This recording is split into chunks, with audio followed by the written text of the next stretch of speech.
جب دونوں ازدوں نے اسے ڈسا تو اس کی آنکھ کھل گئی، پسینہ پسینہ رونگٹے کھڑے بھاگتا ہوا اللہ کے ولی کی بارگاہ میں پہنچا. حضور میں نے بھی خواب دیکھا تھا، یہ فلاں فلاں خواب دیکھا تھا. حضور مجھے یہ بتائیں وہ شیر کیا تھا؟ حضور وہ شیر مجھے دوڑا رہا تھا، میں بھاگ رہا تھا، وہ شیر کیا تھا؟ وہ اللہ کے ولی کہتے ہیں وہ شیر نہیں تھا. کہا پھر کیا تھا؟ کہا وہ تیری موت تھی، ہر وقت تجھے دوڑاتی رہتی ہے. ملک الموت تھے، ہر وقت تیرا پیچھا کرتے رہتے ہیں، تو بھاگتا رہتا ہے بھاگتا رہتا ہے. کب تک بھاگے گا؟ ایک دن تیری موت آ جائے گی، تیرا وقت پورا ہو جائے گا. وہ تیری موت تھی تو جس سے بھاگ رہا تھا، وہ کوئی شیر نہیں تھا. حضور ٹھیک ہے سمجھ میں آ گیا. وہ جو گڑھا تھا وہ گڑھا کیا تھا؟ کہا وہ قبر تھی. قبر تھی؟ کہا ٹھیک ہے حضور یہ بھی سمجھ میں آ گیا. اس کے اندر تو جو کالے کالے بڑے بڑے اژدھے تھے وہ کیا تھا؟ کہا وہی تیرے گناہ تھے جو تو سمجھتا ہے چھوٹے چھوٹے گناہ ہیں. جھوٹ بول دیتا ہے، گالی دے دیتا ہے، چغلی کرتا ہے، تو وہی تیرے گناہ تھے جو تو گناہ کرتا ہے. وہ اژدہوں کی شکل میں وہ اس گڑھے میں موجود تھے. حضور یہ سمجھ میں آ گیا. لیکن یہ بتائیں وہ ٹہنی کیا تھی؟ کہ وہ ٹہنی نہیں تھی. پھر کیا تھا؟ کہ وہ تیری زندگی تھی. اچھا ہاں زندگی تھی. اور وہ دو چوہے کالے اور سفید رنگ کے چوہے کھتر رہتے ٹہنی کو، وہ کون تھے؟ کہ وہ نہ ٹہنی تھی اور نہ وہ چوہے تھے. کہ وہ چوہے کیا تھے؟ کہ وہ تیرا دن اور رات تھے. کہ رات آتا ہے دن آتا ہے، رات چلی جاتی ہے، دن آ جاتا ہے، اور تیری زندگی کے دن کم ہوتے جاتے ہیں. تیری زندگی کے دن کم ہو رہے ہیں. ابھی تو 10 سال کا ہے، پھر 20 سال کا، پھر 25 سال کا، پھر 40 50 60 70 80 90 100 تک کوئی پہنچتا ہے مشکل ہے. اور بس موت آ جاتی ہے. کسی کو تو پہلے ہی موت آ جاتی ہے. تو تیری زندگی کے دن جیسے پورے ہوتے ہیں اور ملک الموت آ جاتے ہیں اور تیری روح کو قبض کر لیتے ہیں. کہا حضور ٹھیک ہے سمجھ گیا. لیکن وہ چھتا کیا تھا جو اوپر لگا ہوا تھا، جسے شہد ٹپک رہا تھا، میری زبان پر گر رہا تھا، جس کی وجہ سے میں شیر کو بھی بھول گیا، جس کی وجہ سے میں گدھے کو بھی بھول گیا، جس کی وجہ سے میں ساری چیزوں کو بھول گیا، ٹہنی کو بھی بھول گیا، چوہوں کو بھی بھول گیا. وہ کیا چیز تھی؟ کہا وہی تو دنیا کا مزہ تھا. دنیا میں کس لیے آیا ہے؟ اللہ رب العزت نے صرف اپنی عبادت کے لیے بھیجا گیا. اور آج تو دنیا میں آ کے دنیا کے کاموں میں لگ گیا ہے، دنیا کے کاموں میں لگ گیا ہے اور گناہوں پر گناہ کرتے جا رہا ہے. توبہ کی مجھے توفیق نہیں ہو رہی ہے. بس وہ دنیا کا مزہ تھا. تو چھوٹے چھوٹے گناہ کرتا ہے، وہ چھوٹے چھوٹے گناہ نہیں ہوتے، بڑے بڑے گناہ ہوتے ہیں. تیرا میرا حق کھاتا ہے، چغلی کرتا ہے، ہر وقت غیبت کرتا ہے، گانے گنگناتے رہتا ہے. توبہ کی توفیق نہیں ہوتی. وہ تیرے گناہ تھے. اور وہ دنیا کا مزے میں جب تو پڑا بھول گیا کہ تجھے مرنا ہے، تجھے قبر کے اندر جانا ہے، تجھے قبر کے اندر جو سوال جواب ہو گئے، جو حساب و کتابوں بھول گیا. اور یہی چیز تھی وہ سمجھ گیا. تو انسان کو چاہیے کہ نیک عمل کرتے رہے. انسان کو چاہیے جھوٹ سے باز رہے، چوری چغلی غیبت دور رہے سب کاموں سے. آج دیکھیں آپ مسجدیں خالی رہتی ہیں، نماز پڑھنے کے لیے نہیں جا پاتے لوگ. اگر وہیں پر انہیں کوئی فنکشن میں بھیجا جائے تو ٹائم نکال لیتے ہیں. اگر کہیں سفر کرنے جا رہے ہیں تو ٹائم نکال لیتے ہیں. لیکن اللہ کے حضور انہیں جانے کی توفیق نہیں ہوتی. اپنی ناک اللہ کے حضور نہیں رگڑتے ہیں. مسجد تو بنا لی پل بھر میں ایمان کی حرارت والوں نے، من اپنا پرانا پاپی تھا برسوں میں نمازی بن نہ سکے. پھر مسجدیں کیوں بنوا لی جب نماز کی توفیق نہیں ہوتی ہے؟ آج نماز پڑھنے کے لیے مسجدیں خالی پڑی ہیں، ہر جگہ کا یہ ماحول ہے. اللہ کی بارگاہ میں دو اللہ نیک عمل کی توفیق عطا فرمائے، 5 وقتہ نمازی بنائے، بیت اللہ شریف کا حاجی بنائے. اب پہلے کے وہ بزرگ تھے ان کی سیرتیں پڑھا کریں، آپ سیرتیں پڑھا کریں ان کی، کہ وہ نیک ہونے کے باوجود بھی اللہ کی بارگاہ میں فریاد کرتے تھے، اللہ کی بارگاہ میں دعائیں کرتے، مولا مجھ سے زیادہ بڑا کوئی گناہگار نہیں ہوگا دنیا میں. ایک بیٹا تھا، اس نے اپنی ماں سے مرتے ٹائم کہا تھا ماں جب میں مر جاؤں نا تو میرے گلے میں موٹی رسی کا پھندا بنانا اور مجھے گلی محلے میں گھمانے کے بعد تاکہ دنیا مجھے دیکھے کہ یہ اللہ کا نافرمان بندہ ہے. کوئی گناہ نہیں تھے اس کے، ہر وقت اللہ کی عبادت میں رہا کرتا تھا، ہر وقت اللہ کی عبادت کیا کرتا تھا، کوئی گناہ نہیں تھے. لیکن پھر بھی اس کی چاہت کیا تھی کہ امی میرے گلے میں موٹی رسی کا بندہ بنا کے مجھے پورے محلے میں گھمانا تاکہ دنیا والے دیکھیں اللہ سے نافرمانی کا صلہ ہے یہ. اس کی ماں نے کہا بیٹا مجھ سے یہ مت کروا، میں نہیں کر سکتی. کہا ماں تو اگر نہیں کر سکتی، ماں میری ایک چاہت نہیں پوری کر سکتی، میری ایک تمنا نہیں پوری کر سکتی. اس کی ماں نے کہا ماں بیٹا تیری 1000 بھی چاہتے پوری کر سکتی ہوں، لیکن یہ مجھ سے کیسے ہوگا کہ میں اپنے بیٹے مرے ہوئے بیٹے کی گردن میں موٹی رسی کا پھندا بنا کے اس سے گلی محلے میں بھیجوں، گلی محلے میں ڈالاؤں تاکہ دنیا دیکھے۔ کہ ماں تو کر دے اتنا۔ اس نے کہا ٹھیک ہے، تیری یہی اگر آرزو ہے، تیری یہی چاہت ہے تو میں کر دوں گی۔ ٹھیک ہے۔ جب اس کی موت آ گئی، جب وہ مر گیا، جب اس کی روح نکل گئی، اس کی ماں گئی موٹی رسی لائی، پھندا بنایا، اس کے گلے میں ڈالا، اور جیسے گھمانا چاہ رہی تھی کہ اس کے گھر کی دیواریں آواز کرنے لگی، اے خاتون تجھے معلوم نہیں ہے یہ اللہ کا بندہ ہے، اسے اللہ نے بخش دیا ہے، اسے اللہ تعالیٰ نے معاف فرما دیا ہے، تو اس کے گلے میں پھندا مت ڈال، تو اس کے گلے میں رسی نہ ڈال۔ اللہ تعالیٰ کو عاجزی بھی پسند آتی ہے، اللہ تعالیٰ کو یہ عاجزی بھی پسند آ جاتی ہے۔ ہر وقت نیک ہو تو کیا ہوا، اللہ کی بارگاہ میں توبہ کرتے رہا کرو، کوئی گناہ نہیں پھر بھی اللہ کی بارگاہ میں فریاد کرتے رہا کرو۔ ایک انسان تھا، اس نے اپنے بچوں سے کہا تھا، بڑا عام بات کیا ہے مرتے ٹائم، کہ بیٹا جب میں مر جاؤں نا تو میری جنازے کو دفن نہ کرنا، اس کو آگ میں جلا دینا، آگ میں جلانے کے بعد اس کی راکھ جو بچے نا ہواؤں میں اڑا دینا۔ ان کے بیٹوں نے کہا ٹھیک ہے، اگر ایسے ہی آپ کی آرزو ہے تو میں پوری کر دوں گا۔ اس کا جب جنازہ، جب وہ اس کی روح نکل گئی تو مر گیا، تو اس کے بیٹوں نے کیا کیا، اسے جلایا، جلانے کے بعد اس کی جو راکھ تھی اسے ہواؤں میں اڑا دیا۔ فرشتوں کو اللہ تعالیٰ نے حکم دیا اس کے جنازے کو، اس کی راکھ کو اکٹھا کیا جائے، اس کا جسم بنایا جائے، اس میں جان ڈالی جائے۔ اللہ تعالیٰ نے اس میں جان ڈالی اور اس کو تیار کیا، اللہ کے حضور کو کھڑا ہوا۔ اللہ نے فرمایا تو نے ایسا کیوں کیا، تو نے ایسا کیوں کیا؟ اس نے کہا اللہ تیرے ڈر سے۔ اللہ نے فرمایا جب میرے ڈر سے کیا جا تو پھر میں نے تجھے بخش دیا ہے۔ اللہ کے ڈر سے تو اللہ کی بارگاہ میں دعا کرتے رہا کریں، فریادیں کرتے رہا کریں، توبہ کرتے رہا کریں۔ آج دوسروں کی چوکھٹوں پہ جاتے ہیں دعا کروانے کے لیے، میری دعا قبول ہو جائے، میرا کاروبار نہیں چل رہا، جاتے ہیں علماء کے پاس جاتے ہیں۔ کوئی دعا قبول ہو ہی نہیں سکتی جب تک تمہارے ماں باپ راضی نہیں ہے تم سے، جب تک تمہارے ماں باپ تم سے راضی نہیں ہے کوئی دعا قبول نہیں ہو سکتی۔ کسی ولی کی چوکھٹ پہ چلے جائیں، کامیابی تمہارے ماں باپ کے قدموں میں ہے۔ اپنی ماں کے پاس جائیں، باپ کے پاس جائیں کہ میں فلاں کام میں سکسیس نہیں مل رہی ہے، میں فلاں کام میں پاس نہیں ہو رہا، تمہاری ماں ایک بار دعا کرے گی، اللہ کے حضور دعا قبول ہو جائے گی اور تم کامیاب ہو جاؤ گے۔ ماں کی دعا میں تو اتنی اثر ہوتی ہے، اتنا اثر ہوتا ہے کہ ماں اگر دعا کر دے تو پیروں کی زنجیریں بھی ٹوٹ جایا کرتی ہیں۔ ایک بیٹا تھا، ایک لڑکا تھا، اس کو سپاہی پکڑ کے لے گئے تھے، اس کی پیروں میں زنجیریں ڈال دی، ادھر اس کو سپاہیوں نے قید کیا، ادھر اس کی ماں نے ہاتھ اٹھائے، مولا میرا ایک ہی تو بیٹا ہے، میرا ایک ہی تو سہارا ہے، مولا مجھ سے میرے بیٹے کو نہ چھین، میرا بیٹا جہاں بھی ہو اسے سلامتی کے ساتھ واپس کر دے، میں اپنے بیٹے سے ملنا چاہتی ہوں۔ اس نے رو رو کے اللہ کی بارگاہ میں فریاد کی، وہ دعا باب اجابت سے ٹکرائی، اس کے پیروں میں سے زنجیریں بندھی ہوئی تھی، اس کی زنجیریں ٹوٹ گئی۔ جیسے اس کی زنجیریں ٹوٹی سپاہیوں نے دیکھا کہ اتنی شکتی، اتنی طاقت کہ پیروں کی اتنی موٹی زنجیریں توڑ دی، تو آیا کہ کیا بات ہے، کون سی شکتی ہے تیرے پاس، کون سی طاقت ہے تیرے پاس؟ اس نے کہا میرے پاس تو کوئی شکتی نہیں ہے، میرے پاس تو کوئی طاقت نہیں ہے۔ کہ پھر تیری زنجیر کیسے ٹوٹ گئی؟ کہ مجھے نہیں معلوم۔ کہ ٹھیک ہے کوئی بات نہیں، دوسری زنجیر بنائی گئی، دوسری زنجیر اس کے پیروں میں ڈالی گئی، باندھ دیے پیر، اس سے بھی موٹی زنجیر تھی، ادھر اس کی ماں کے ہاتھ اٹھے ہوئے تھے، تو کیسے اس کے پیروں میں زنجیر لگ جاتی؟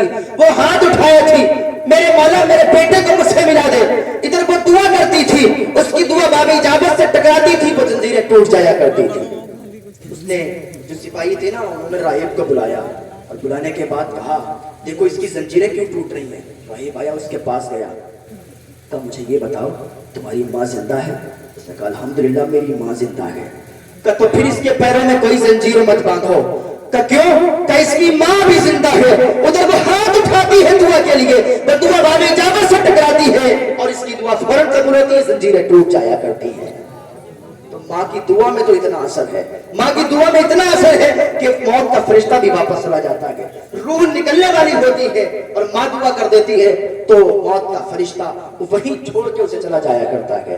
اللہ تعالیٰ کی بارگاہ میں دعا کرتے رہا کریں، اپنے ماں باپ کی خدمت کرتے رہا کریں، ان کی سیوا کرتے رہا کریں، اپنے ماں باپ کو بالکل تکلیف کبھی مت دینا۔ اگر روٹھے ہوئے ہو تو آج بھی اپنے ماں باپ کو منا لینا, تمہاری دنیا بھی سنور جائے گی, تمہاری آخرت بھی سنور جائے گی. اور اگر اپنے ماں باپ سے ناراض ہو تو تمہاری دنیا بھی بیکار ہے, تمہاری آخرت بھی بیکار ہے. ایک لڑکا تھا, اس کی موت کا وقت قریب آ گیا, ملک الموت اس کے دروازے پر کھڑے تھے. اس کی بوڑھی ماں تھی, بوڑھی ماں تھی.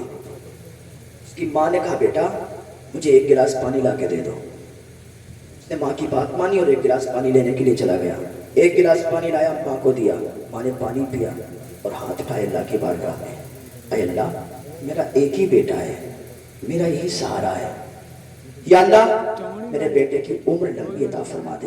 موت کا فرشتہ دروازے پر کھڑا ہے, ماں لمبی عمر کی دعا کر رہی ہے, یا اللہ میرے بیٹے کی لمبی عمر عطا فرما دے. موت کا فرشتہ دروازے پر کھڑا ہے, اس کی روح نکالنے کے لیے آیا ہے. اللہ کا حکم ہوا کہ چھوڑ دو اسے, اس کی روح اب نہ قبض کرنا, اس کی روح نہ نکالنا, واپس چلے آؤ. ملک الموت نے کہا اللہ میں تو اس کی جان نکالنے کے لیے آیا ہوں, اس کی روح نکالنے کے لیے آیا ہوں, اس کا ٹائم پورا ہو گیا. اللہ نے فرمایا تمہیں معلوم نہیں ہے اس کی ماں نے بھی دعا ہاتھ اٹھائے ہیں, اس کے لیے دعا کی ہے, میں نے اس کی دعا قبول کی, اس کی زندگی لمبی کر دی ہے, اس کی زندگی لمبی کر دی ہے. تو ماں کی دعا میں اتنا اثر ہوتا ہے. توبہ کرتے رہا کریں اللہ کی بارگاہ میں. آپ اگر سچے دل سے توبہ کر لیں گے تو اللہ تعالیٰ آپ کی توبہ کو قبول فرما لے گا. اللہ کی بارگاہ میں دعا ہے اللہ نیک عمل کی توفیق عطا فرمائے. ایسے شرابیوں نے توبہ کی ہے, اللہ انہیں وقت کا ولی بنا دیتا ہے. بڑے بڑے گناہگاروں نے توبہ کی ہے, اللہ نے انہیں وقت کا ولی بنا دیا ہے. ہم اور آپ کیا ہے, ہم اور آپ بھی اگر اللہ کی بارگاہ میں سچی توبہ کریں گے تو اللہ ہماری بھی توبہ کو قبول فرمائے گا. حبیب اجمی انہوں نے توبہ کی, سود کھاتے تھے, دودھ میں پانی ملا کے بیچتے تھے, اور آج یہ رواج بڑا ہو گیا ہے, دودھ میں پانی ملا کے لوگ بیچتے ہیں. اللہ سے ڈرا کرو یار, جس کے پاس بھینس ہے نا دودھ میں کبھی پانی مت ملانا. سود کھاتے تھے, اللہ نے انہیں ایسے توبہ کی توفیق دی کہ وہ وقت کے ولی بن کے آئے, اور ایسے ولی بنے کہ بڑے بڑے ولی بھی ان کے دربار میں آیا کرتے ہیں, بڑے بڑے ولی بھی ان کے پاس آیا کرتے تھے. اللہ نے فضیل بن عیاض, اتنے بڑے ڈاکو تھے, اتنے بڑے ڈاکو تھے کہ ان کا نام اگر کوئی لے لیتا نا کسی قافلے میں تو قافلہ تھرا جاتا تھا. فضیل بن عیاض بہت بڑے ڈاکو تھے. ایک دن جا رہے تھے, ایک قافلہ ادھر سے گزرا, آگے قافلے کے سامنے قافلے والوں نے دیکھا فضیل بن عیاض, اکیلے ہی اتنے بڑے کافی تھے, ان کا ڈر کافی تھا. جیسے ہی قافلے والوں نے دیکھا واپس چلے گئے, راستہ بدل دیا. دوسرا قافلہ آیا, اس میں ایک حافظ صاحب موجود تھے, وہ قرآن کی تلاوت کر رہے تھے, قرآن کی تلاوت کر رہے تھے کہ فضیل بن عیاض کے دل میں وہ تلاوت اتر گئی, وہ قرآن کی آیت ان کے دل میں اتر گئی, اور فوراً اس قافلے کی طرف بڑھے. قافلے والوں نے دیکھا, واپسی کا رخ لیا, واپس ہونے کے لیے جیسے ہی بڑھے فضیل بن عیاض نے کہا کہ رک جاؤ, تم میں حافظ ہے, کسی نے ایک قرآن کی تلاوت کی ہے, کون ہے وہ جس نے کی تھی کہ میں ہوں, کہ جاؤ آج سے میں توبہ کرتا ہوں, اللہ میری توبہ کا قبول فرما لے. اسی دن سے انہوں نے توبہ کی, اللہ نے اتنا بڑا انہوں ولی بنا دیا وقت کا کہ وقت کے ولی بھی ان کے پاس آیا کرتے تھے. تو بس توبہ کیا کریں اللہ کی بارگاہ میں, سچی توبہ کریں, اللہ تعالیٰ معاف فرما دیتا ہے. اگر سچی توبہ کریں کہ اللہ معاف فرمانے والا, اللہ معاف فرما دے گا. اور ایک انسان تھا جھوٹا ورد کیا کرتا تھا. جب جھوٹ میں اتنی طاقت ہو سکتی ہے تو سچ میں کتنی طاقت ہوگی. جھوٹا ورد کیا کرتا تھا اللہ اللہ کا, لوگوں کو دکھانے کے لیے. کس لیے؟ وہ ایک بادشاہ کا وزیر تھا. ایک دن بادشاہ سے بحث ہو گئی. بادشاہ نے کہا تو جس بحث میں بھی چلا جائے نا, تو کوئی بھی حلیہ بدل لے, میں تجھے پہچان لوں گا. اس نے کہا اچھا پہچان لو گے؟ وزیر نے کہا ٹھیک ہے, میں اپنا حلیہ چینج کر لوں گا, 1 سال کے بعد آپ سے ملاقات کروں گا, 1 سال کے بعد ملوں گا. اگر تم نے پہچان لیا تب تک کوئی بات نہیں ہے, اور اگر پہچان نہ پایا تو مجھے اپنی ساری سلطنت دے دینا, اپنی بادشاہی میرے نام کر دینا. بادشاہ نے کہا ٹھیک ہے. بحث ہو گئی, اس نے لکھ لیا, کاغذ پہ لکھوا لیا کہ ٹھیک ہے پوری سلطنت تیرے نام کر دوں گا. اب وہ 1 سال کے لیے چلا گیا. جانے کے بعد ایک اونچے ٹیلے پر جنگل میں بیٹھ گیا جا کے, اور کچھ دن وہاں پر بیٹھا رہا. ادھر سے جو بھی قافلہ گزرتا اللہ اللہ اللہ اللہ اللہ اللہ کا ذکر کرتا تھا, اللہ اللہ کا ورد کرتا تھا. کوئی قافلہ گزرتا وہ اللہ اللہ کا ذکر کرنے لگتا. اب یہاں تک کہ وہ مشہور ہونے لگا. لوگ کہتے بڑا بڑا اچھا ولی ہے, ہر وقت اللہ اللہ کا ذکر کرتا رہتا ہے, ہر وقت اللہ اللہ اس کی زبان پر رہتا ہے. وہ اللہ اللہ کرتا تھا. اس کو کسی کو کیا معلوم ہے یار, یہ جب کوئی ادھر سے نکلتا ہے تب وہ اللہ اللہ کا ذکر کرتا ہے. 1 سال ہونے کو آئی, لوگ اس کے پاس آنے لگے, ہجوم لگنے لگا. اب وہ اس کی زبان میں بھی اتنی تاثیر ہو گئی کہ کسی کے لیے بھی اگر دعا کر دیتا تو وہ دعا قبول ہو جایا کرتی تھی. لوگ اس کے پاس آنے لگے, لوگوں کی بھیڑ جمع ہونے لگی. وقت کے بادشاہ کو بھی معلوم چلا کہ ایک ایسا اللہ والا آیا ہے کہ لوگوں کو اگر وہ کچھ بھی دے دیتا ہے, لوگوں کے لیے دعا کر دیتا ہے, تو لوگوں کے حق میں وہ دعا قبول ہو جائے کرتی. میں آخری بات کہہ کے گزر رہا ہوں کہ ٹائم زیادہ ہو رہا ہے, مفتی صاحب کو بھی خطاب کرنا ہے. وہ اللہ اللہ کرتا تھا, تو بادشاہ کو پتا چلا. بادشاہ آیا اس کے دربار میں, آنے کے بعد زمین پر بیٹھ گیا.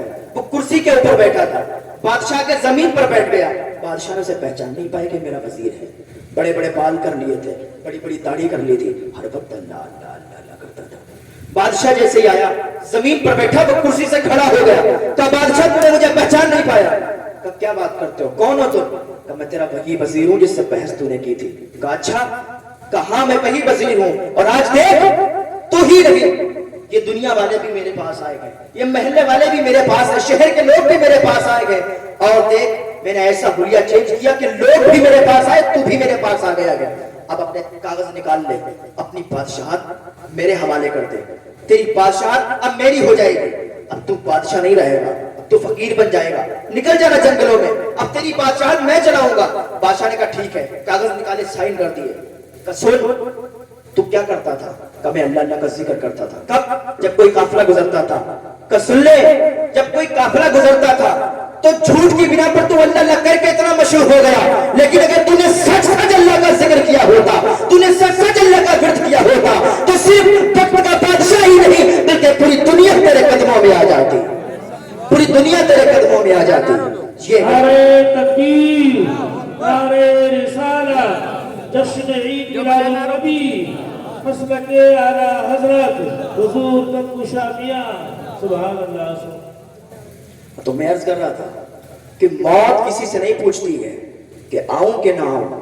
جب وقت پورا ہو جاتا ہے, موت آ جاتی ہے, دبوچ لیتی, انسان چلا جاتا ہے. ابھی عبداللہ صاحب تھے, فلاں صاحب تھے, فلاں صاحب تھے, لیکن جیسے ہی موت کا فرشتہ آتا ہے, موت آتی ہے, انسان پھر عبداللہ نہیں رہتا ہے, وہ میت ہو جاتا ہے. پھر انسان یہ نہیں کہتا ہے وہ عبداللہ کا جنازہ ادھر لاؤ, پھر کہتا میت کدھر ہے, جنازہ کدھر ہے, اور جنازے کو مٹی دو, اس کو قبر میں دفن کرو. یہ ساری باتیں ہو جاتی ہیں, اس کا نام بھی بدل جاتا ہے, نام کے سامنے مرحوم لگ جاتا ہے. ابھی ہمارے پاس ٹائم ہے, وقت ہے, آ جائے اللہ کی طرف, اللہ کی طرف لو لگا لیں.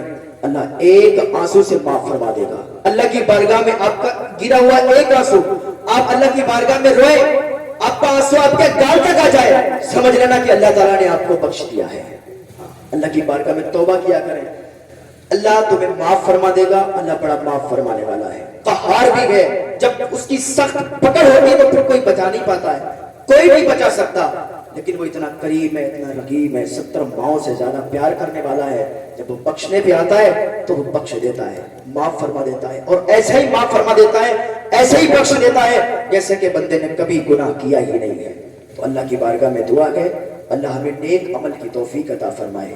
اللہ کی بارگاہ میں دعا ہے, اللہ ہمیں برائیوں سے بچنے کی توفیق عطا فرمائے, علماء سے محبت کی توفیق عطا فرمائے, نماز پڑھنے کی توفیق عطا فرمائے, نماز پنجگانہ ادا کرنے کی توفیق عطا فرمائے.